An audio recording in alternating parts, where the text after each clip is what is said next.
Watch it.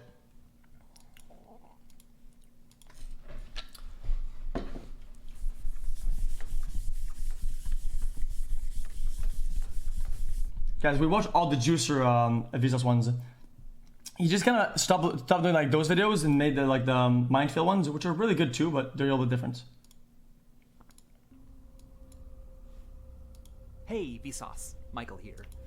When something becomes part of the past, can it ever truly be experienced again? Obviously, my beard will grow back. But it won't be the same beard, and it won't be on the same person. It will be on a slightly older, different Michael. Dude, he looks like a grumpy uncle is about to give you a lesson or something. He's so weird. But of course, the bearded Michael of the past isn't completely gone. No, he still exists in our minds as a memory, and in the form of records of the past, like images and video.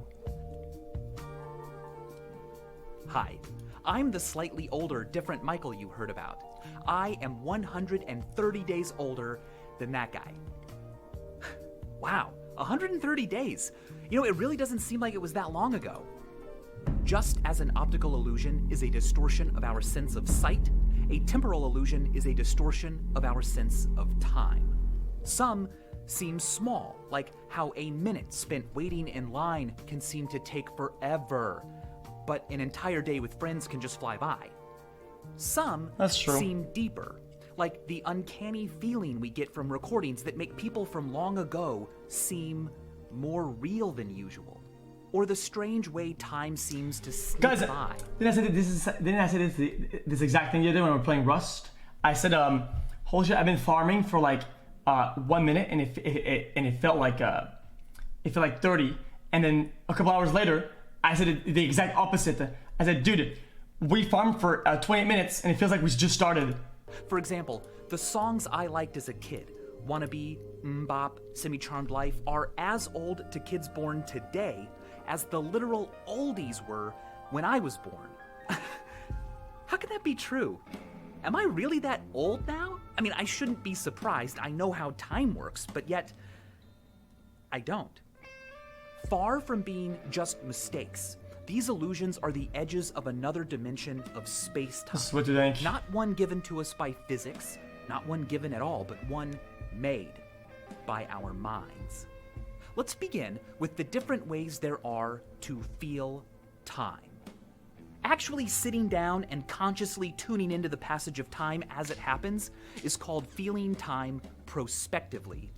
You can't do that to time that's already happened, except you can. Isn't that the worst though? If I were to ask you, without looking, to guess how long you have been watching this video, you'd probably be able to come up with a 2.5 minutes? You were reasonably Holy shit!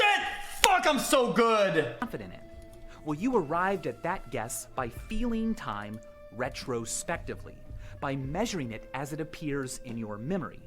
Now, with that in mind, we are ready to approach our first illusion. The holiday paradox. A 4-hour delay at the airport When I pause it, I don't look at before time. your holiday can feel unbearably long while it's happening. But once you arrive, an exciting day at your destination can seem to fly by. Those feelings are all prospective timing. A week later, This makes sense. retrospectively, the delay often feels like a blip in your mind, and the day of sightseeing feels like a much longer, bigger part of your life. Interesting. These are the long-short and short-long patterns of felt time. Chat, is this because this is like forgettable? Maybe there's not a lot of events happening or whatever, so there's nothing to remember, so there's nothing to recollect and put in.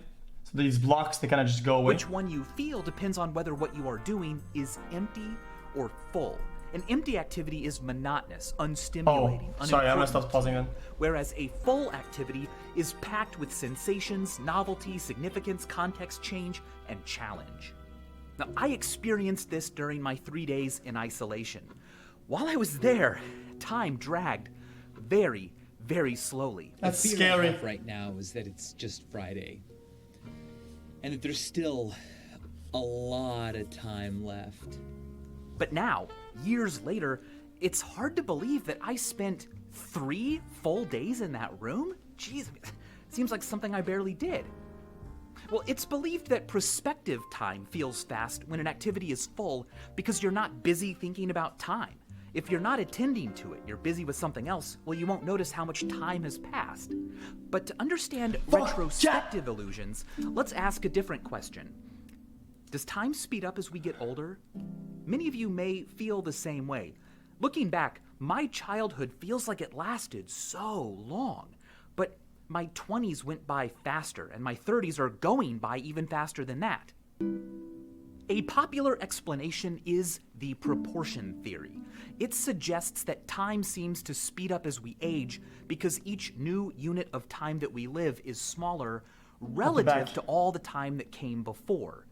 The year you lived as a 9-year-old was 10% of your entire existence up to that point. But when you're 30, another year is just 3% more life.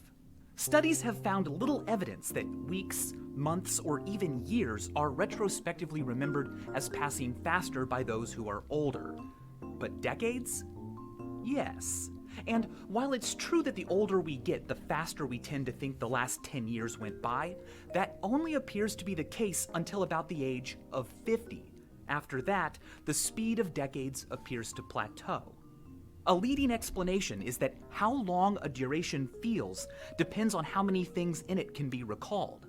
In my normal life, lots of different things happen every 3 days. But during the 3 days I was in isolation, so little happened that I have few distinct memories from it. My mind sees that emptiness and perceives that it was brief. So, perhaps a decline in new experiences and rapid novelty as we age means fewer events our brains decide to commit to memory. So then, looking back, because there are fewer distinct memories from more recent decades, we assume they were shorter.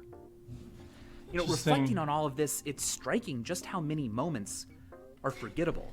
Chat, guys, this is a tough video to visualize because sometimes these events or blocks can be in minutes or can be in hours, days, weeks, months, years, decades. So it's all like stretching and shrinking like all the time. You get it? John Koenig, the author of the Dictionary of Obscure Sorrows, calls the awareness of how few days are memorable oleka. Over time, our specific daily perceptions of what happened conglomerate into generalized ideas about how things were. Themes, moods, the big picture. What was perceptual becomes conceptual. And concepts are good. They lower cognitive load by wringing out details, leaving us with the broader, lighter gist. But they can also obscure reality, which brings us to our second distortion, chronological illusions. Uh-oh. The world of our experience is not made of distinct entities. It's a continuity of fuzzy, overlapping blobs, and we impose concepts on it. For example, is a hot dog a sandwich? Is cereal soup? How many holes does a straw have? Those aren't questions about reality, they're questions about words we made up. Periodization is the chopping up of time into contrived pieces like the Stone Age, the Renaissance, the 80s, the 90s. But here's the thing. This is what you think. When did the 80s or 90s really happen? I mean, mathematically, they refer to years that have 8s or 9s in the tens place. But conceptually? Well, it's not like on January 1st, 1980, people woke up and were like, whoa, whoa, whoa, guys, it's the 80s, quick, everyone, change your clothes. Concepts say too much and too little. Facts that expose their imperfections are perennial favorites on social media. Yeah, a little bit of that. I made an entire video about them, in fact. But what hasn't been discussed yet is the mechanisms by which Chat, people that are my age, like 25, Chat, do you guys remember how we used to dress in elementary school? Like when you were like 10 years old? We had like cordial, whatever, pants and shit, and we're wearing Champion. If you wore Champion, you would get bullied. And we're like, dude, I think that's a very distinct period you could put a number on. Dirty work. Let's dig in and see what we can find. What? If I asked you to lay down on the floor of a windowless, clockless room and get up after you thought a minute had passed, you'd probably do a pretty good job. But if I asked you to get up after you thought 10 years had passed, that'd be hard. Impossible. We lack an ability to sense and grasp long periods of time. Also, we can't remember everything that happens. So instead of comprehending history's correct scale and structure, I believe that our minds often just use how we think about past events to place them relative to each other in time. One way we do this is through what I call the conceptual comparison heuristic, a technique whereby we use the similarity of elements in our conceptions of things to judge their temporal distance. If our concepts of two things suggest wildly different times, it's natural to assume that a lot of things happened between them. And if a lot happened, the duration separating them must be large. Alternatively, if our concepts aren't too different, the time between them must be bare of events, and so it feels brief. It's not a bad strategy, but tyrannosaurs died out 66 million years ago, and when T-Rexes began roaming the Earth, stegosaurs had already been extinct for more than 80 million years. To a T-Rex, the Stegosaurus was even more ancient than we think T-Rexes are. Here's another example. When we think of Marilyn Monroe, we think of a young woman. Old Hollywood, mid-century glamour, Americana, black and white. When we think of the Queen of England, we think of an old woman in color in England and news headlines. Because those conceptions are quite different, we mentally place each woman in a different time. So it can come as a surprise to learn that they were both born in the same year. Similarly, it can be surprising to learn that Anne Frank and Martin Luther King Jr. were also born in the same year. And if they were alive today, they would both be younger than the Queen of England. When Harriet Tubman was born, Thomas Jefferson was alive. And when she died, Ronald Reagan was alive. This is surprising to many of us because our concepts of these people are anchored to them as adults. But Harriet Tubman was a 4-year-old when Thomas Jefferson died, and when she died, Ronald Reagan was a 2-year-old. Far from just being amusing, chronological illusions can often have teeth. America can feel like an idea fixed long before any of us by the overwhelming bulk of events that came before. But Chat, what if what is the period of time that suffered the most change and made such a distinct difference from when somebody was born and when they were of old age? These days, people have like electricity and shit like that, and then they have like computers, social media, TV, motherfucker, right? But what about back in the days? They had like boats and shit. They would put their food in like ice things, and then and then they have like cars and shit. Okay, whatever, dude. Barbara Walters Industrial has Revolution. been alive for more than a third of America's entire history. And if you were 25, you have already lived through and been a part of more than 10% of America's history. Chronological illusions may also be caused by what I call the construal level heuristic, a technique whereby we place things in time based on whether we construe them concretely or abstractly. In social psychology, construal level theory describes how abstract and concrete thinking relate to psychological distance. That is, how distant something seems as opposed to how distant it actually is. Now, unsurprisingly, it's been found that people tend to think about things that are psychologically distant more abstractly. But studies have also found that if people are asked to think about an event abstractly, they'll consider it more distant than if asked to construe it concretely. This may explain why things can turn out to be longer ago or more recent than we thought. If an event recedes especially quickly from relevance or is suddenly replaced in our daily thoughts by other more... Guys, I'm replaying it. I guess I'm replaying that part. Because I don't know what he means by constructing it abstractly. In social psychology... Ago, and I feel like the beginning of Corona was 3 months ago. Stable is what I call the chronostatic illusion. Tim Urban pointed out that it is now the case that Jurassic Park, Forrest Gump, The Lion King were all released closer to the moon landing than today. As a person who remembers The Lion King being brand new and remembers feeling at that time that the moon landing was old, this is all very weird. The Lion King seems so much more recent than the moon landing ever did to me. The conceptual comparison heuristic places them far apart. My concept of the 90s will probably always stray from my concept of the present a little less than it should because the 90s and now have something in common that the 90s and the 60s never did or will. Me. Also, my construal level of The Lion King may resist becoming abstract because The Lion King continues to evolve and happen.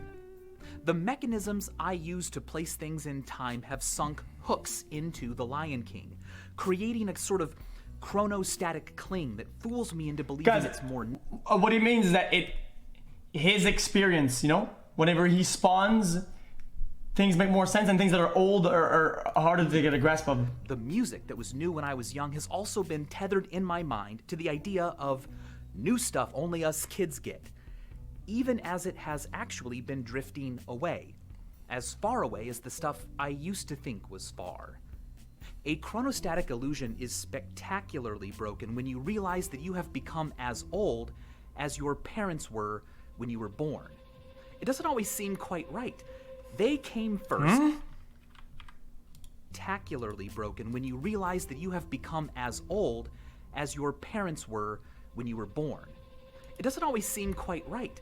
They came first, and as such, should always be older, but suddenly you're aware of a way in which they aren't. Your age gap with people in the past is not static. Your parents keep getting older right along with you, but the people they were don't. This can lead to empathetic realizations. They weren't any wiser or more folded into the world then than you are now.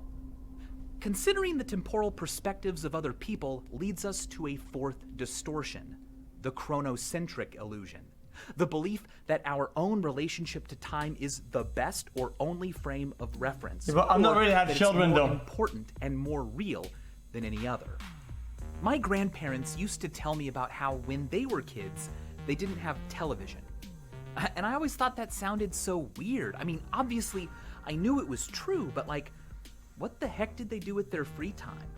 It wasn't relatable at all. People back I just realized something. Chat, do you guys ever think about the people at your high school that were like 2 or 3 years younger, right? And later on, seeing them at another stage, you're like, holy shit, what? Isn't that crazy when you think about it? And now think about it. Think about the people that were 2 or 3 years younger than you. Now that you're like 10 years past, you're like, dude, where are these guys? They're actually kind of close to you, but they feel like they're much further back because of the gap at the time compared to your overall age and the gap now. They're right behind you, but you think right now, I think they're way behind. then must have been so different, not real in the same way I was. But I remember a time before the internet, before mobile phones, and it wasn't that weird. The internet and cell phones are still, in my mind, an additional thing we now have. But for my daughter, they will be what we've always had. And when I tell her about a time when no one had the internet and didn't even know they needed it, it will likely sound to her just like the old stories I heard about growing up with no TV. And that's bizarre. My grandparents' childhood was weird. It was the olden days. Mine was totally normal. Protagonist syndrome is the belief that you are the main character of the universe. Recognizing that you aren't is what John Koenig famously called Sonder, the realization that other people, like that stranger over there you will never see again, have full lives, just as important and consuming to them as yours is to you. Guys, I don't ruin the video chat, but listen, chat. Isn't this kind of philosophical though, dude? Aren't you at the same time kind of the main focus of the universe? Because if you die, you know, doesn't it all end? It all disappears? So it only appears when you're there, if you think about it. What John Koenig famously called Sonder, the realization that other people, like that stranger over there you will never see again, have full lives, just as important and consuming to them as yours is to you. I'd like to add to protagonist syndrome the concept of ab ovo syndrome. Ab ovo means from the egg, from the very beginning. In literature, it describes a story that begins at the start, ab ovo, as opposed to in the middle, in medias res. Ab ovo syndrome is the belief that the movie of the universe began when you began, that the times of your life are the plot and contain the climax, and that everything before you was just backstory. Everything after, merely sequels. When you realize that that's not true, that you were not born ab ovo, but in medias res, that you'll die before the credits, and that everyone who has ever lived was a fully fleshed out protagonist in their own minds, that feeling is what I call chronosonder. Sonder not just for people over there, but for people over then. Overcoming the chronocentric illusion isn't always easy. It doesn't help that people from the past are finished. Unlike us who still have choices to make, they tell the same story over and over again. They're also separated by barriers made of their own evidence. The world wasn't actually black and white in the past, and it didn't suddenly become vertical in the present. Obviously, we all know that. But the arbitrary technical properties of a time's recording media can influence our perception of the past nonetheless. Guys, this is gonna trigger midlife crisis to everybody. If silent films didn't look so much different from what could be done just a few decades later, would it be nearly as surprising to learn that Charlie Chaplin lived long enough to watch Star Wars? When I was in high school, I saw 2001's Pipe Dream for the first time, and it blew my mind. My friends and I honestly believed that it was a real thing someone had built. But recently, I looked it up on YouTube, and I was like, this is clearly a computer animation. What the heck was wrong with us? And what do you know? The top comment was exactly that sentiment. Our perception of the past is constantly evolving as technology does. And that's significant. We don't just think. You say it's obvious, dude, but there's a lot more than that. Than just this video. We also think about the past. The material properties of an artifact can influence our relationship with what came before and push it further away. Faded yellowy color, sepia, SD pixelated video. Technological features can make the past seem like it was never as real as the present. But some kinds of evidence collapse that chronocentric divide. One way they can do it right now is by being demotic, ordinary, personal. I think this video is good. Such recordings are much more similar to the media we exchange with each other right now in the present. This footage of people goofing around in a 7-Eleven in 1987 has more than 6 million views, not just because of nostalgia, but because it's like visiting past people in their natural habitat at a time zoo. This isn't some pageant with timeless ambitions. It's a view out the window of a time machine they don't know is there. No, there's even more to that I said before. There's even more to this. This is people trying to be entertaining and having fun with no incentive. This is something that we'll probably never have again, dude. People that are just entertaining and just for the sake of it, without trying to make a video or post it or gain social media presence or gain followers. They just did it for the sake of it, and you'll never have this again. Time machine they don't know is there. Another way evidence can corrode chronocentric illusions is by containing a convention more normal than we expect. People in old photos look like serious robots because back then you had to stay in the same pose for a long time to get a picture taken. But also, a long-standing trope in the world of images up to that point was that smiling or looking goofy wasn't a sign of happiness, but of drunkenness or stupidity. Okay, people are entertaining without cameras and you just hang out with your buds. Exactly. But when you film it, it's different. But at the time, cameras weren't really a thing, and it was so it makes the whole thing completely different. It was captured and now posted, which makes it completely different. Every so often, this image pops up online, and people vehemently debate whether it's actually old or not. Sure, it's black and white, but the expression seems too normal to really be on a person from the past. It is, however, actually an honest-to-gosh picture taken in the early 1900s, one of the earliest known photographs of a human smiling, in fact.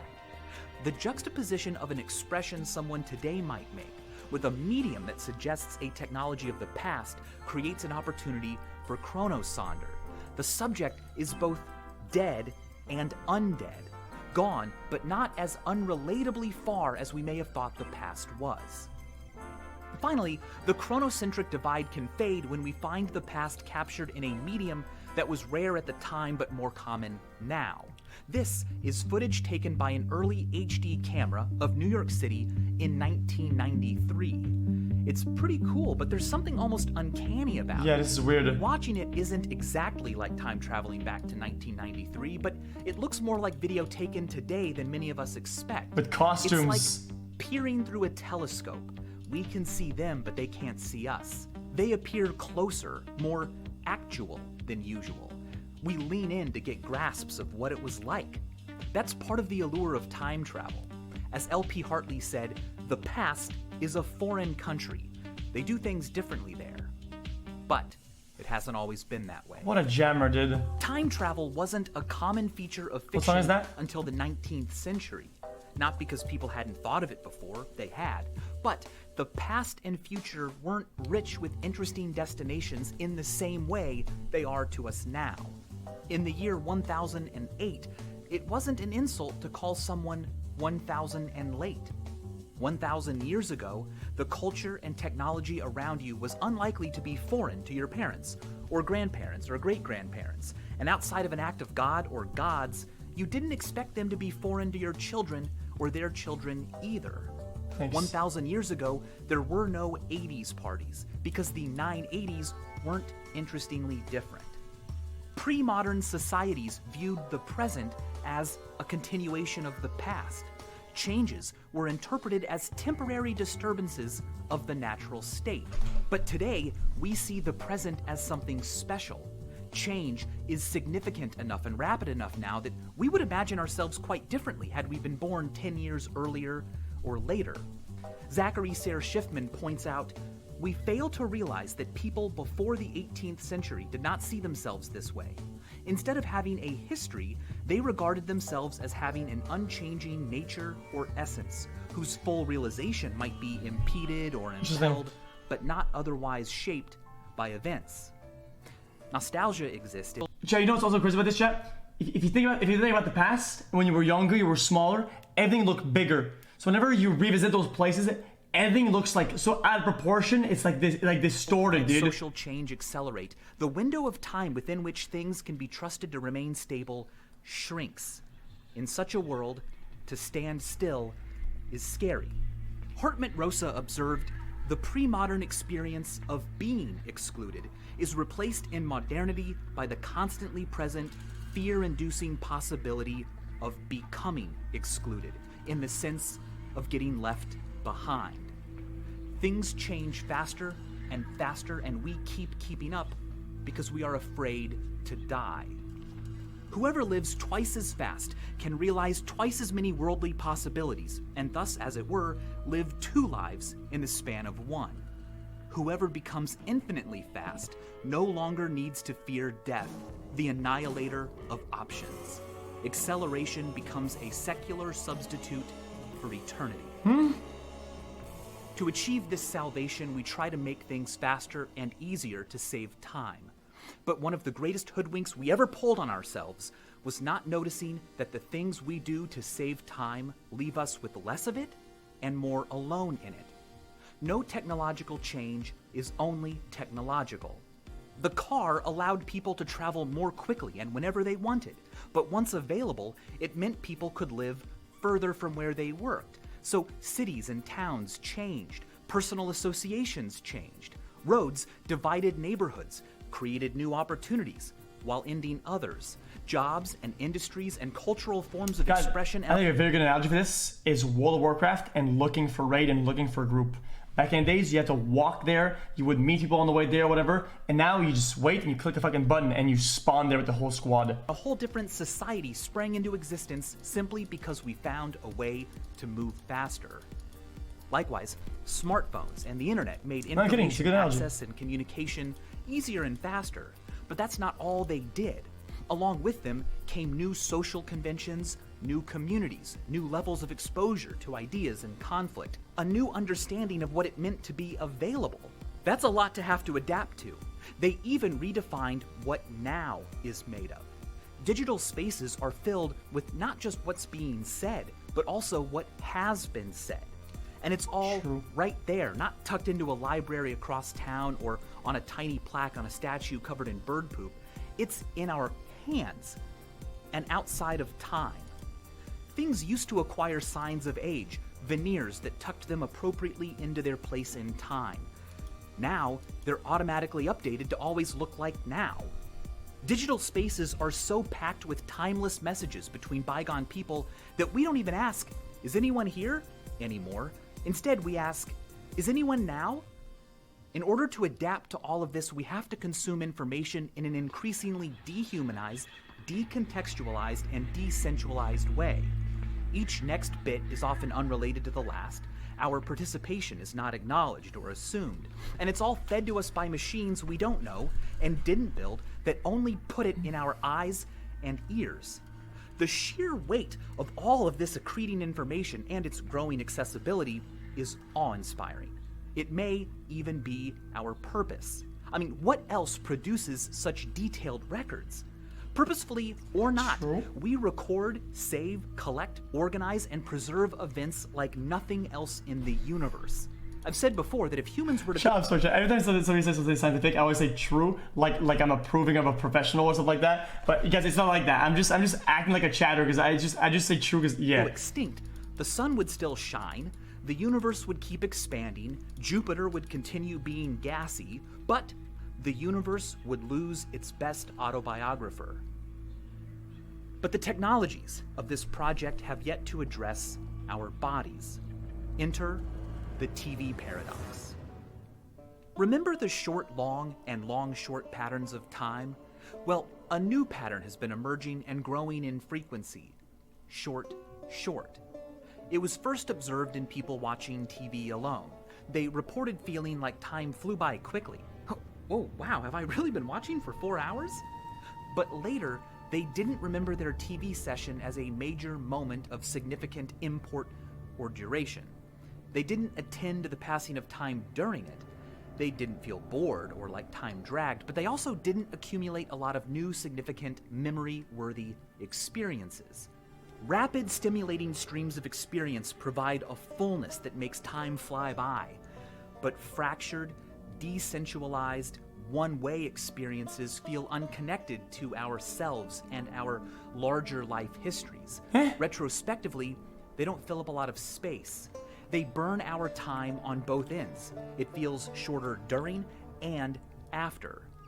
Interestingly, short has not been found when people engage with content they have connections with. For example, things they own memorabilia of, made friendships through, attended conventions about.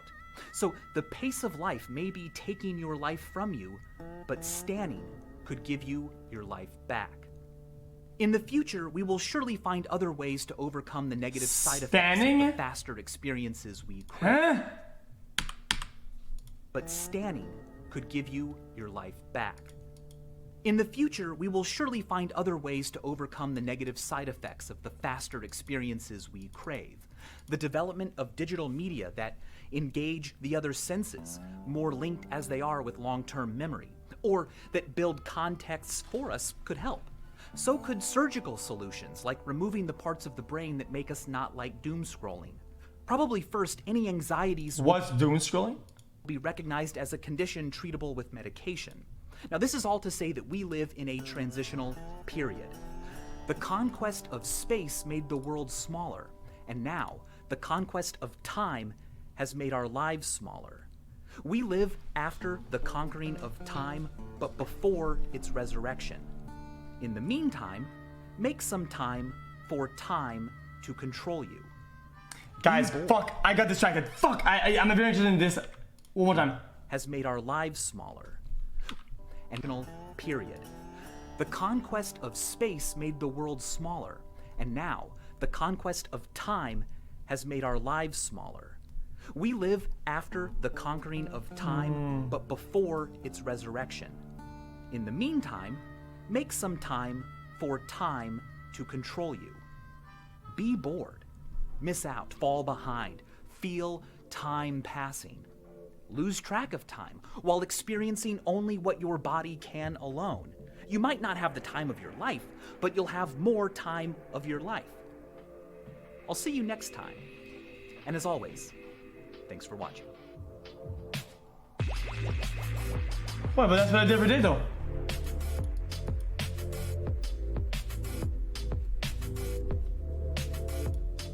A great way to engage all of your senses is a subscription to our Curiosity Box. a seasonal delivery of viral physics toys, puzzles. Chat, this is a very, very good games, video, all and they curated put a lot of effort into the chat. And I actually, even though we've seen a lot of his videos, people say, "Oh, you guys, what's this guy's channel?"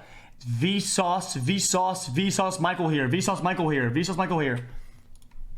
Posting it in the chat. Cooked up by us. Our winter box comes with a kinetic torus knot, a device for creating electricity out of produce. Try bananas. And lots more. Our mission at the Curiosity Box is to be good for all brains. So we donate a portion of all proceeds to Alzheimer's research and our Inquisitive Fellowship, which just gives money and resources to educational creators so they can make the kinds of videos they want to make. Do your brain a favor and sign up today. I'm really proud of it, and I appreciate all of your support. And as always, thanks for watching. Thanks for making the video, man.